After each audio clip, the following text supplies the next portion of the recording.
کیا تم جانتے ہو کہ اللہ تعالیٰ نے بجلی کس پر گرائی تھی؟ So this is the day 7 of our journey to learn and understand the Quran in a simple way from heart to heart۔ کل ہم لوگوں نے ڈسکس کیا تھا سورہ البقرہ کا 5th رکوع، اور آج ہم لوگ دیکھیں گے سورہ البقرہ کا 6th رکوع۔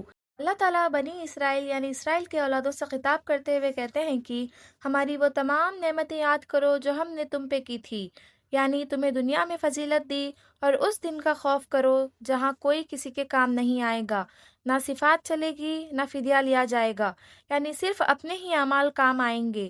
پھر اللہ تعالیٰ کہتے ہیں کہ ہم نے تمہیں فرعون کے ظلم سے بچایا، وہ تمہیں قتل بھی کرتا تھا اور تمہاری عورتوں کو زندہ رکھتا تھا، اس میں تمہارے لیے امتحان تھا۔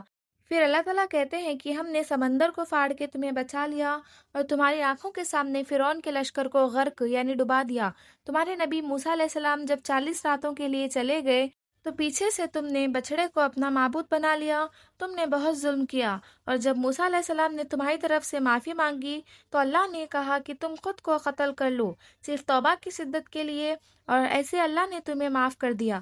تو تم نے کہا ہم تب مانیں گے جب ہم اللہ کو اپنی آنکھوں سے دیکھیں گے، تو اللہ نے تم پہ بجلی گرائی اور تم سب مارے گئے، اور تمہیں دوبارہ زندہ کیا گیا تاکہ تم شکر گزار بنو۔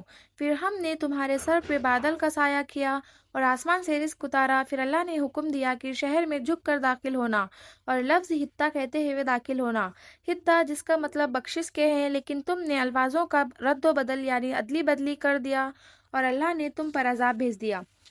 یہ تھا سورہ البقرہ کا 6 رکوع۔ کل ہم لوگ دیکھیں گے سورہ البقرہ کا 7 رکوع۔ جزاک اللہ خیر فار واچنگ۔